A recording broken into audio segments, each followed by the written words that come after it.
Mga idol, kumusta kayo? Gwapo ko, no? Kala nyo ba ano yan, prosthetic, yung makeup? Hindi, totoo to. Ano ba kung ano nangyari dito? Ayun, sinakmal ako ng asong ulol na alaga namin.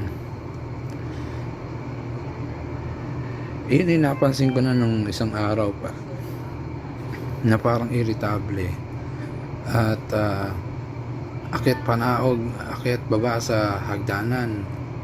Tapos kung tumahol, kakaibang tahol, hindi na siya normal na tahol na yung aw aw aw aw. Yung tahol niya may ano na may piyok na sa bandang huli, aw aw aw, aw. May ganon. Ngayon, kaya ito nangyari kasi nga nung una nasa labas ng bahay, may nakitang kapwa niya aso. Kasabay din yung amo. Ngayon, nagalit yung aso na. Ngayon, nakipagbabag yung aso namin dun sa aso na yun. Hanggang sa napansin ko na hanggang sa ayun, nakagat nga yung pati yung may-ari ng aso.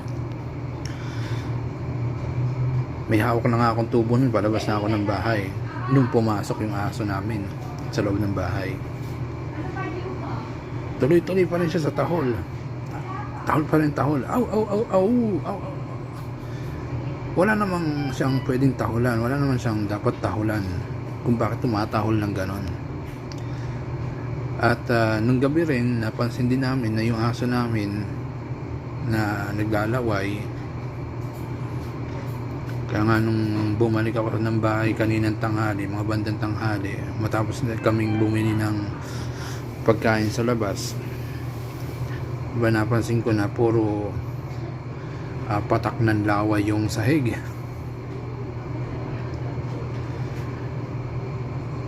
Tapos nung pero bago pa yun, nakausap ko yung barangay. Sabi ko sa barangay na ipapahuli ko yung aso namin kasi mukhang iba na yung iba na yung ugali niya, iba na yung ugali ng aso namin ibang iba na sa katulad sa dati, hindi katulad dati. Ngayon, ang nangyari, ang sabi sa akin ng kagawad, o sige ganito na lang kasi hininto namin yung paghuhuli ng aso itong buwan na to kasi nga magpapasko. So January na daw sila huhuli, pero sabi niya sa akin, total kanyang kamang sinabi mo, nakakagat na ng tao at parang nagiging ulol na, isisingit namin ngayon.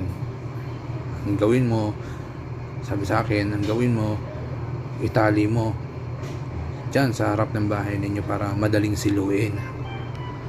So, ayun, bumili nga ako ng panali.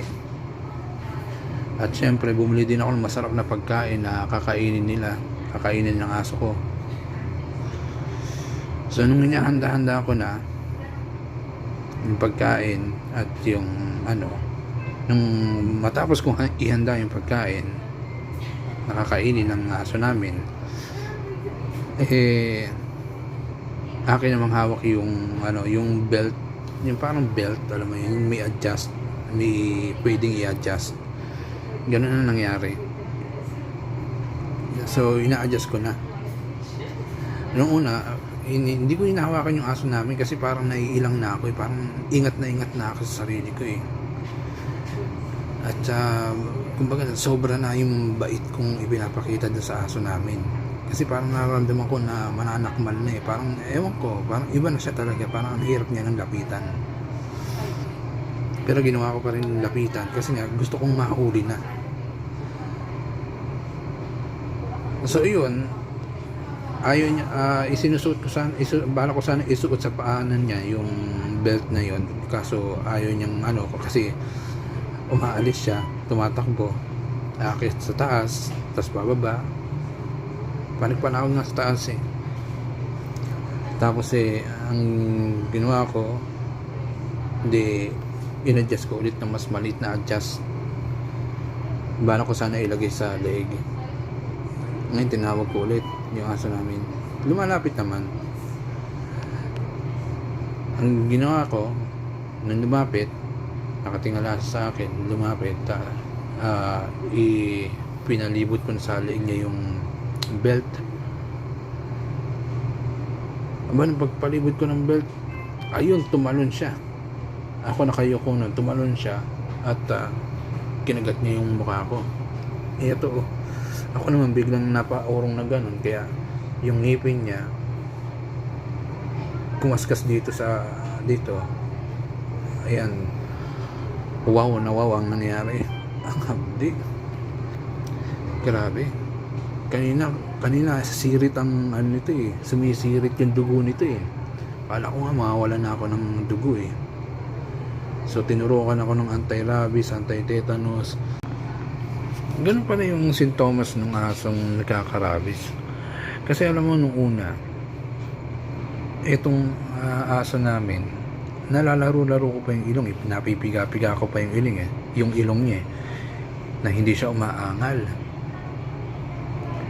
Pero nung mga nung unang beses ko napansin na umangal siya, doon na ako nagtaka. Biruin mo, nung pinisil-pisil ko yung ilong niya, abay, nagngangalit, naglabasan yung mga ngipin. At parang ayaw niyang pahawak.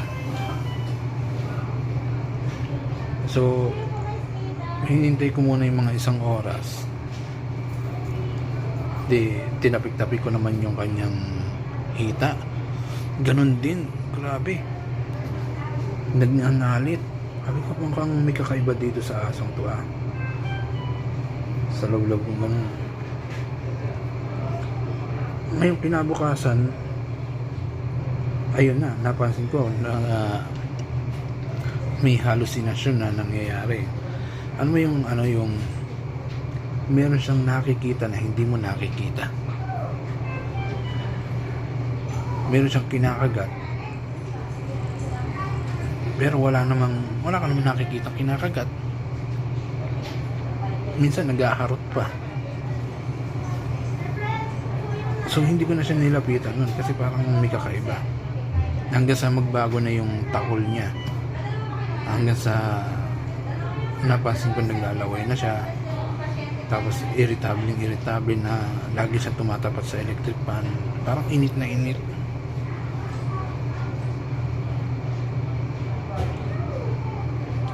Hanggang sa ayun na, nung huli ko siyang makita, tumatay siya.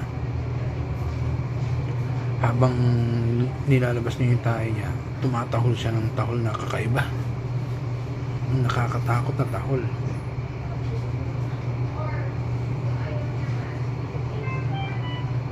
Tapos tahol ng tahol na wala naman nakikita,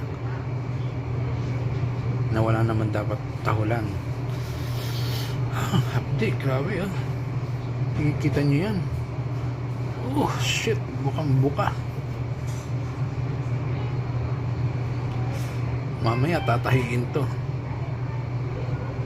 At mamaya makikita nyo kung gaano kong kagwapo matapos tahiin to. Ha!